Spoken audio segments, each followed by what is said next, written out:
Hello बच्चों, स्वागत है आप लोग का हमारे प्यारे चैनल फिजिक्स यापा में। तो आज हम पढ़ने वाले हैं कक्षा 12वीं के फिजिक्स के पहले चैप्टर को, जिसमें आज का हमारा जो टॉपिक है वो होने वाला है कि वैद्युतशीलता क्या होता है। वैद्युतशीलता, ठीक है, जिसे अंग्रेजी में परमिटिविटी कहा जाता है। ठीक, तो वैद्युतशीलता कहते किसको हैं, वैद्युतशीलता का अर्थ क्या है। तो जैसे आप लोगों ने एक शब्द सुना होगा, अगर चुंबक के बारे में आप लोगों ने पढ़ा है तो आप लोगों ने पढ़ा होगा चुंबकशीलता। चुंबकशीलता, या एक और शब्द मैं लिखना चाहूँगा सहनशीलता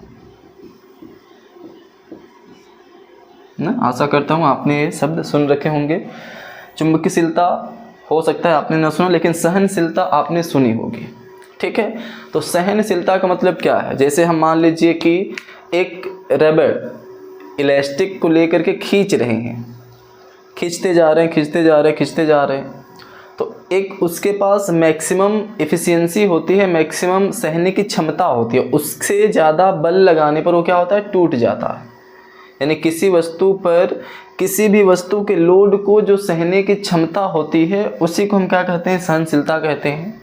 या हम कह सकते हैं कि कोई वस्तु जितना वजन को झेल सकती है, जितनी इफ़ेक्ट को अपने ऊपर सह सकती है, उसी को हम कहते हैं सहनशीलता। ठीक है, इसी तरह चुंबकशीलता है जैसे जो लोहा होता है, इसके इधर यदि मैं कोई चुंबक रखूं, नॉर्थ साउथ कोई भी पोल रखूं, चुंबक रखूं, ठीक है, किसी लोहे के पास, तो इससे जो चुंबकीय क्षेत्र निकलता है वो लोहे में प्रवेश करेगा। इसके चुंबकीय गुण जो बाहर आएंगे वो क्या होंगे, लोहे के अंदर प्रवेश करेंगे। तो क्या ये चुंबकीय क्षेत्र लोहे के इस साइड तक निकलेंगे, आपको क्या लगता है। या मैं कहूँ कि इस लोहे के सेकेंड साइड, यानी जिधर चुंबक है उसके अपोजिट साइड में कोई और छोटा सा लोहे का टुकड़ा रखा जाए जो कि इस लोहे के टुकड़े से टच ना हो, तो क्या इस चुंबक का इस वाले लोहे पर कोई प्रभाव पड़ेगा, नहीं पड़ेगा। क्यों, क्योंकि ये जो पहले लोहा रखा हुआ है ये इस चुंबक के सभी चुंबकीय गुण को, सभी चुंबकीय प्रॉपर्टी को अपने अंदर क्या कर लेगा, अवशोषित कर लेगा, सोख लेगा। इसका मतलब है कि जितना भी चुंबकीय क्षेत्र इधर से आएगा ये लोहा सबको अपने अंदर क्या कर ले रहा है, अवशोषित कर ले रहा है। इतना आप समझ पा रहे हैं, अवशोषित कर ले रहा है। तो यानी कि इस चुंबक का कोई भी प्रभाव यहाँ तक नहीं पहुँच रहा। यानी कि ये जो लोहा है इसके अंदर चुंबकशीलता क्या है, ज़्यादा है। चुंबकशीलता क्या है, ज़्यादा है। इसी वजह से क्या कर रहा है, चुंबकीय प्रॉपर्टी को अपने अंदर अवशोषित कर ले रहा है। यानी ज़्यादा से ज़्यादा मात्रा में चुंबकीय गुण को अपने अंदर क्या कर रहा है, धारण कर पा रहा है। ठीक है, तो ये होता है चुंबकशीलता का मतलब। यानी अगर कोई पदार्थ अपने अंदर अधिक से अधिक चुंबकीय गुण को स्टोर कर पा रहा है, छुपा पा रहा है, तो उसे हम कहेंगे कि उसकी चुंबकशीलता क्या है, अधिक है। इस वजह से ये और चुंबकीय क्षेत्र को बाहर कहीं नहीं जाने देता। ठीक, इस वजह से यहाँ पर चुंबकीय प्रभाव नहीं पहुंचता, इसलिए इस पर चुंबकीय बल कार्य नहीं करेगा। ठीक, सेम चीज़ होता है वैद्युतशीलता। जैसे हमने पढ़ा है कि यहाँ पर आप क्या रख दो, कोई आवेश रख दो +q कूलाम, और यहाँ पर कोई दूसरा आवेश रख दो -q कूलाम, कुछ भी रख सकते हो। हमने मान लिया एक +q है एक -q है, तो क्या होता है, ये वाला इस वाले आवेश पर बल लगाएगा और ये वाला इस वाले आवेश पर बल लगाएगा। ठीक, अगर हम इसके बीच में कोई ऐसा पदार्थ रख दें या ऐसा माध्यम रख दें, ठीक है, जिसकी विद्युतशीलता बहुत ही ज़्यादा हो, जिसकी विद्युतशीलता क्या हो, बहुत ही ज़्यादा हो, तो क्या होगा, ये इसके सभी विद्युतीय गुण को अपने अंदर सोख लेगा। यानी इससे आने वाले सभी विद्युतीय गुण को इसके अंदर सोख लेगा। यानी अपने से बाहर विद्युतीय गुण को बाहर नहीं जाने देगा, अपने से बाहर। ठीक है, इसी तरह से इधर से जो भी विद्युतीय बल या विद्युतीय प्रभाव आएगा उसको भी अपने अंदर सोख लेगा, यानी इसके विद्युतीय प्रभाव को यहाँ तक नहीं पहुँचने देगा और इसके विद्युतीय प्रभाव को यहाँ तक नहीं पहुँचने देगा। मतलब ये पूरा का पूरा अपने अंदर ही विद्युतीय प्रभाव को सोख लेगा, अवशोषित कर लेगा। तो इसका मतलब इस सिचुएशन में न तो ये इस पर कोई बल लगा पाएगा और न ही ये इस पर कोई बल लगा पाएगा। ठीक है, तो यहाँ पर भी वैद्युतशीलता का मतलब क्या है? कोई पदार्थ अपने अंदर जितना विद्युतीय गुण को धारण कर पा रहा है, अवशोषित कर पा रहा है या छिपा पा रहा है, उसे हम क्या कहते हैं? वैद्युतशीलता कहते हैं। अब मैं आशा करता हूँ कि आप ये चीज़ समझ गए होंगे कि विद्युतशीलता का मतलब क्या है। मैं एक बार और रिपीट करता हूँ। किसी पदार्थ में एक प्रॉपर्टी होती है वैद्युतीय गुण को अपने अंदर सोखने की, ठीक है, या विद्युतीय फ्लक्स को अपने अंदर सोखने की, या फिर विद्युत क्षेत्र को अपने अंदर छिपाने की एक प्रॉपर्टी होती है। उस प्रॉपर्टी को हम क्या कहते हैं? वैद्युतशीलता कहते हैं। ये अलग अलग पदार्थों में अलग अलग मात्रा में उपस्थित रहता है ना। तो चलिए इसको हम लिखना चाहें तो लिख सकते हैं कि सभी पदार्थों या माध्यम, ठीक है, पदार्थों या माध्यमों में विद्युतीय प्रभाव को अवशोषित करने की एक क्षमता होती है, एक क्षमता होती है जिसे उस पदार्थ का विद्युतशीलता कहते हैं। क्या कहते हैं? विद्युतशीलता कहते हैं। ठीक है, इसे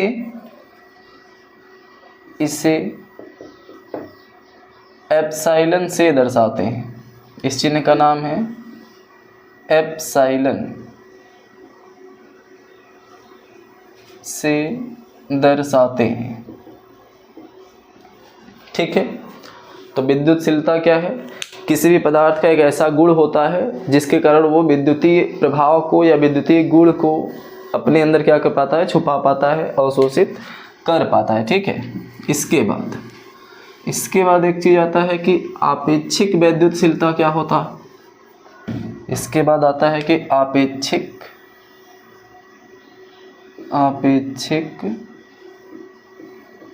वैद्युतशीलता, इसी को परावैद्युतांक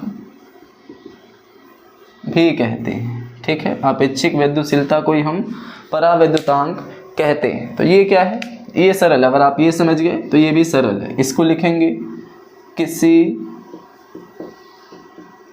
माध्यम का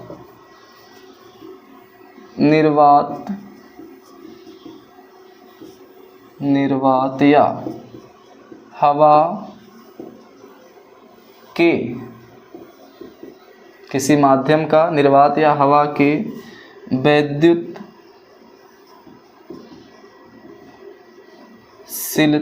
के सापेक्ष वैद्युतशीलता को आपेक्षिक वैद्युतशीलता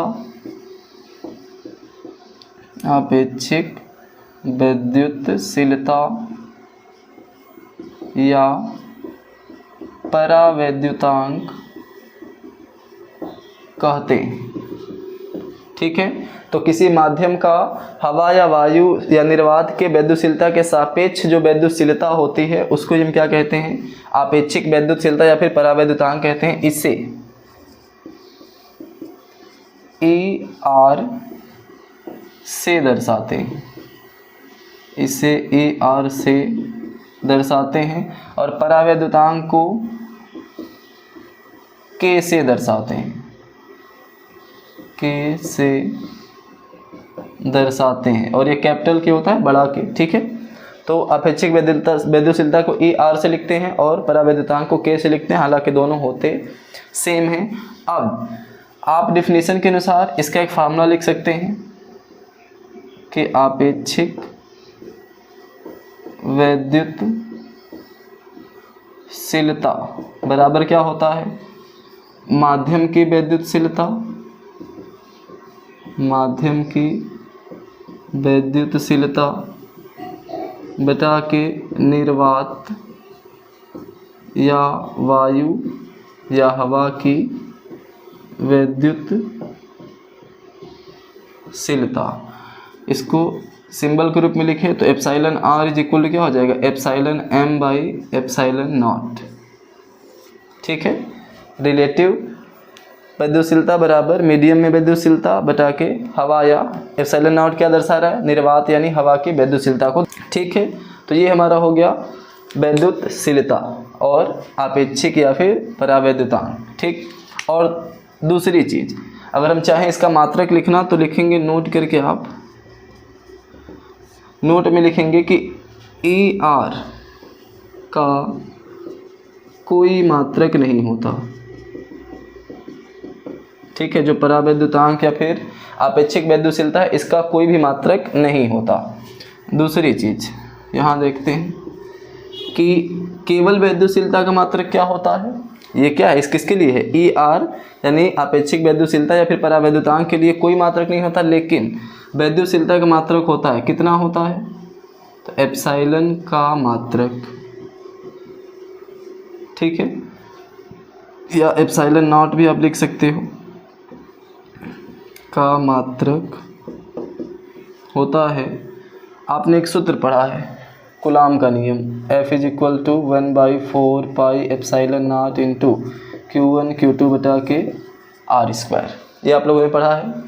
अब यहाँ से अब एप्सिलॉन लिखना चाहें तो एप्सिलॉन को इधर हम भेज दें और F को इधर डिवाइड कर दें तो क्या बचेगा, Q1 Q2 by F into R square. ये 4 पाई क्या कांस्टेंट है, इसका कोई मात्रक नहीं होता तो इसको हम छोड़ देंगे।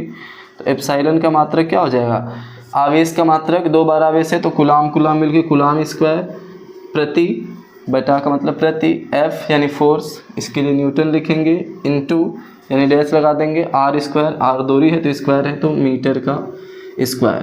तो ये हमारा होता है विद्युतशीलता का मात्रक। अब आप चाहे तो इससे विमीय सूत्र भी इसका लिख सकते हैं इसके मात्रक के हिसाब से। ठीक है, आप लोगों ने विमीय सूत्र पढ़ा होगा कक्षा 11वीं में। ठीक है, तो चलिए ये था आज का हमारा छोटा सा क्लास, जिसमें हमने क्या क्या पढ़ा कि विद्युतशीलता क्या होता है, साथ ही आपेक्षिक विद्युतशीलता या फिर परावैद्युतांक क्या होता है।